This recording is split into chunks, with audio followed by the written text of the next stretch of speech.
In the previous lecture, we have solved Bessel equation, and after the solution of Bessel equation, we have obtained the results which I have mentioned here. Actually, in the previous lecture, we have seen that when n is not equal to 0 and also n is not an integer. In fact, in this condition, the Bessel equation has two independent solutions. This was the subject matter of previous lecture. And in this condition, when n is not 0 and n is not an integer, then the two independent solutions of Bessel equation which we have obtained, I have mentioned here. You can see the first independent solution of Bessel equation in this condition was denoted by Jn of x, and this has been defined in this manner: summation k equal to 0 to infinity minus 1 to the power k over factorial k gamma n plus k plus 1 times x by 2 to the power 2k plus n. And another independent solution of Bessel equation when n was not 0 and not an integer was found to be this much. This was j minus n of x equal to summation k 0 to infinity minus 1 to the power k over k factorial gamma minus n plus k plus 1 into x over 2k minus n. Actually, these were the two independent solutions of Bessel equation when n is not equal to 0 and also n is not an integer. Now, today we are going to analyze the various solutions of Bessel equation. So first of all, I have mentioned the result of the previous lecture. Now we will see first of all that when n will be an integer but not 0, in that condition what will be the solution of Bessel equation. So now we are considering when n equal to an integer. When you say integer, it means positive integer. In this condition, what will be the solution of Bessel equation? We will see it. You know, if n is an integer, then this gamma n plus k plus 1, n plus k plus 1, this will be actually equal to n plus k factorial. But it is possible only when n is an integer. You know from the property of gamma function that gamma n plus k plus 1 is equal to n plus k factorial when n is an integer.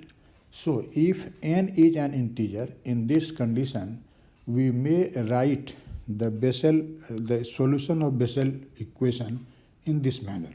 See here, we will simply replace this gamma n plus k plus 1 equal to n plus k factorial, and this gamma minus n plus k plus 1, that will be equal to factorial k minus n.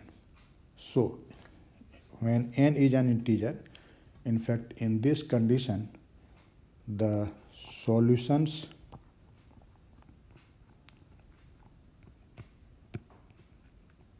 of Bessel equation, solution of Bessel equation when n is an integer. N is an integer. You may write it in this way: Jn of x equal to summation k 0 to infinity minus 1 to the power k over k factorial, and gamma n plus k plus 1 will be replaced by, as you can see here, this will be n plus k factorial times x over 2 to the power 2k plus n, and j minus n of x, this will be equal to summation k 0 to infinity minus 1 to the power k over k factorial times k minus n factorial x over 2 to the power 2k minus n. So at the first glance we see that these two will be the independent solution of Bessel equation. But are these two solutions independent from one another? Now we will see it. In fact, we will find that actually these are not independent solution of Bessel equation. But in this condition, when you consider that n is an integer, you will see that jn of x and j minus n of x are not independent from one another. So actually in this condition, we will have only one independent solution of Bessel equation. But how? You can see it. Now you know that you can say since p factorial, this is equal to plus minus infinity. But when you know p factorial will be plus minus infinity for negative p. When p is negative, then you know factorial of any negative is actually either plus infinity or minus infinity, or you can say these are undefined. So you can see here in the second solution for j minus n of x. So in this condition, this k minus n factorial, this will be equal to plus minus infinity, but when? If k minus n is negative. Negative means less than 0. And you can say that this will be negative when k minus n is less than 0, and when you say k minus n is less than 0, that is negative, then k minus n factorial will be plus minus infinity. And when it will take place? Actually in this condition, you can see that when k is less than n, k is less than n. In fact, in that condition, k minus n will be negative and factorial of that negative will be plus minus infinity. So up to k equal to n, for all values of k up to k equal to n, k minus n will be negative and factorial k minus n then will be plus minus infinity. And when you will put that value plus minus infinity in this in the expansion of j minus n of x, then up to k equal to n, all terms will be 0. So you can see, because we will divide by infinity, so result will be 0. So you can say hence the series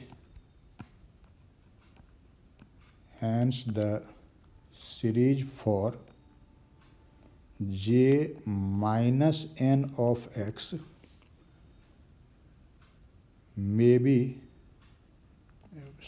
will be 0 up to k equal to n.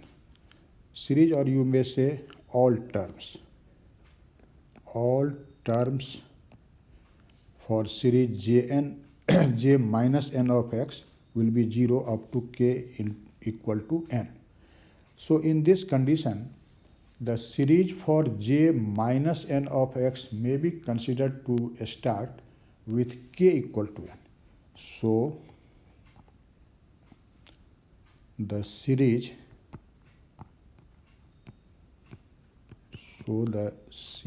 for j minus n of x may be considered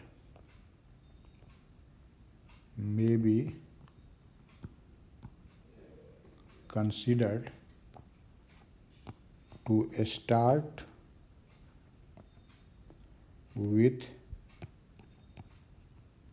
k equal to n, because you can see before k equal to n, for all values which is less all values of k which is less than n, then there will be k minus n factorial infinity, and all those terms will vanish, will become 0.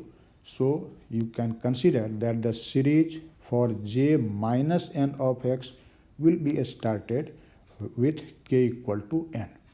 So you can write this j minus n of x is equal to summation k equal to n, not 0, because you know when k will be from 0 to n minus 1, all the terms will be 0. So in this condition, this series is going to be started with non-zero value when k is equal to n. So we have taken here the lower limit for k equal to n. So k equal to n to infinity and minus 1 to the power k over k factorial times k minus n factorial x over 2 to the power 2k minus n. Now let us consider. Let k equal to r plus n. Let us consider. Or you can say r is equal to k minus n. So you can see when k will be equal to n, when k is equal to n, then you can see from here r will be equal to 0, since r is equal to k minus n. So if we take k equal to n, then r will be equal to 0. So in this expression for j minus n of x, if we replace the number k by r, then you can write the lower limit r equal to 0. So in this condition, what will be written for this expression for j minus n of x, you can see. So therefore we can write j minus n of x equal to, with this new limit, r equal to 0 to infinity and minus 1 to the power k, and you can see we have assumed that this k is equal to r plus n. So we will put here r plus n and divided by factorial k, but k is now r plus n, so this will be r plus n factorial, and then you can see here is k minus n, and k minus n you can see is now r. So this will be r factorial, and x over 2 to the power 2k minus n. So now 2k, k is equal to r plus n. So we will write 2 r plus n minus n. And so this will be summation r0 to infinity minus 1 to the power r plus n over r factorial times r plus n factorial, and here x over 2 to the power. See here, 2r plus 2n minus n, and 2n minus n will be in fact plus n, so you can write it 2r plus n. Now since here summation is with respect to r, so we may write this expression in this way, minus 1 to the power n. This may be taken outside of the summation, and so this will be minus 1 to the power n summation r 0 to infinity minus 1 to the power r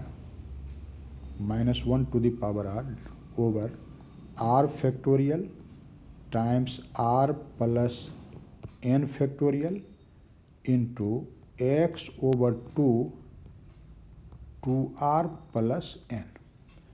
Now you can see this expression is what? The expression which I have underlined. Can you say what is this? You can simply recognize, see the expression for Jn of x. You can see here Jn of x is this much, and if you will compare with this meaning of Jn of x, you can easily say that this expression under the summation is simply Jn of x. So you can write this is minus 1 to the power n Jn of x. So what we have actually obtained, you can see, you have obtained that j minus n of x is simply equal to minus 1 to the power n Jn of x. So what this result actually refers? This result actually refers that if you know Jn of x, you can easily say what will be j minus n of x. So this result shows that Jn of x and j minus n of x are not independent from one another.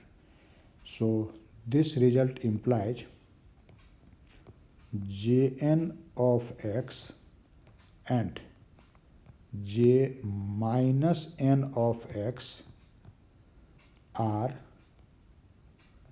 not independent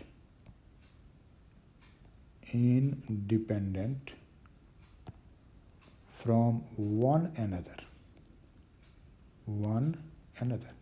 Because once you know the value of Jn of x, you can easily say what will be the value of j minus n of x. And if you know, conversely you can say, if we know the value of j minus n of x, we can easily say what will be the value of Jn of x. So this result shows that the Jn of x and j minus n of x are not independent from one another.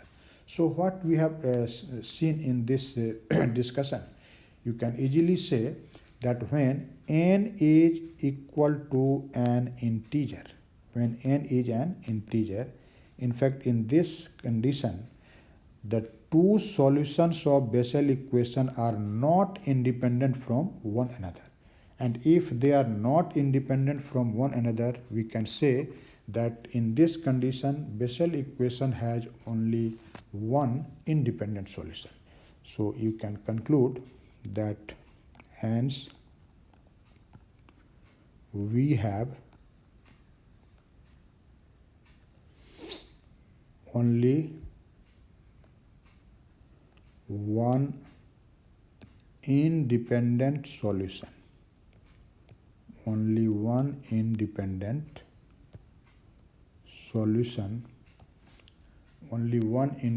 solution when n equal to an integer. It means when n was not integer and n was not equal to 0, you have seen in the previous lecture that Bessel equation has two independent solutions. In fact, in that condition, Jn of x and j minus n of x was independent from one another. But when n is an integer, we have found that the two solutions Jn of x and j minus n of x are not independent from one another. So we conclude that when n is an integer, then Bessel equation has only one independent solution. But you know, any differential equation of second order must have in fact more than one independent solution. So in fact, in this condition there may be also other independent solutions. Actually, those other independent solutions of Bessel equation when n is an integer are known as Newman functions. So now we will see what are these Newman functions, which are the independent solution of Bessel equation in case of n equal to an integer. So now see what is this Newman function. Newman functions. Newman functions. As I have told you that when n is an integer, then for any integral value of n, Bessel equation has only one independent solution. In fact, these Newman functions give us the remaining solution for n equal to an integer. So Newman functions give us the remaining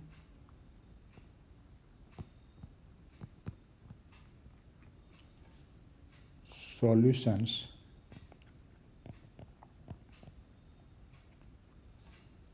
of Bessel equation when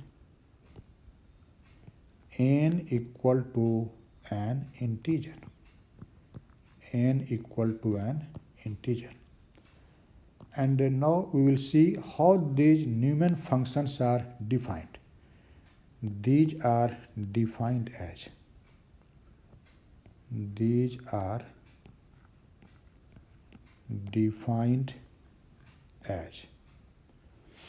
in fact, we denote these Newman function by n of x, or equivalently you also denote it by capital Yn of x. You can write these symbols for Newman functions.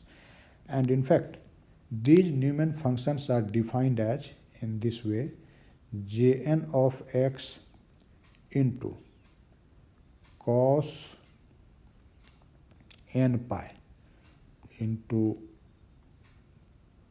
cos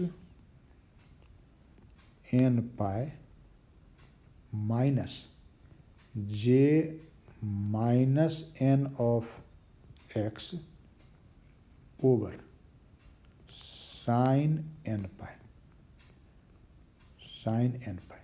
In fact, in this manner, Newman functions are defined. In fact, these Newman functions are also known as Bessel function of second kind. You have seen that these Jn of x and j minus n of x are known as Bessel function of first kind, and these Newman functions Nn of x or Yn of x are also called Bessel function of second kind. So Nn of x, or you may say Yn of x, are also called Bessel function. Bessel functions of second kind. So in fact these Newman functions give us the another independent solution of Bessel equation in case of n is an integer. So now you can say there are two independent solutions when n is an integer. The first one is Jn of x, and the another, which is actually Bessel function of first kind, and the another is Newman's function. And so if you want to write the complete solution of Bessel equation, you know, we will simply combine these two independent solutions linearly. So the complete solution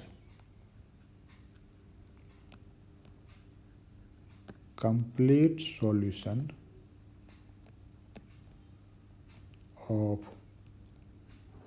Bessel equation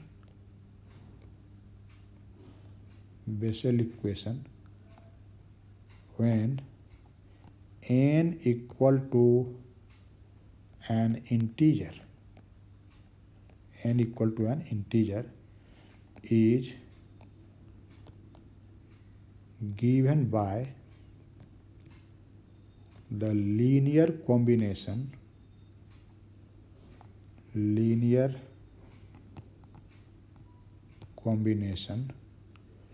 of Jn of x, which is Bessel function of first kind, and Yn of x, or you may say Nn of x. Therefore, the complete solution y of x of the Bessel equation you may write Cjn of x plus dnn of x. In fact, in this equation, you know, these c and d are arbitrary constants. C and d are arbitrary constants. So you have seen in this lecture that actually when n is an integer, then Jn of x and j minus n of x are not independent from one another. And so we say that when n is an integer, then Bessel equation has only one independent solution. But other independent solution in this condition are also possible. And in fact, when n is an integer, then the other independent solution of Bessel equation is known as Newman function, which is also called the Bessel function of second kind. And we have defined this Newman function in this way, you can see here. And after getting this Newman function, you can write the complete solution of Bessel equation when n is an integer. Remember, when n is an integer. You have seen when n is not an integer, then in fact Bessel equation has two independent solutions, and those solutions we have written by Jn of x and j minus n of x, and the complete solution was written like this. This solution was when n is not equal to an integer. So this is the difference. When n is not an integer, then Jn of x and j minus n of x are independent from one another. But when n is an integer, you have seen that these two functions, Jn of x and j minus n of x, are not independent from one another. In that condition, we get another solution which is independent from Jn of x, and that solution is called Newman function. We denote it by the symbol Nn of x, and we have defined this Newman function here, you can see. So this is the solution of Bessel equation when n is not an integer and when n is an integer. So you have, I hope you have understand these ideas, and this is actually very useful because in numerical problem, in most of cases you will find that n is an integer. So Jn of x and J minus n of x will find their expressions like this. You can see here in most of the numerical problems. So this is all about the solution of Bessel equation when n is an integer.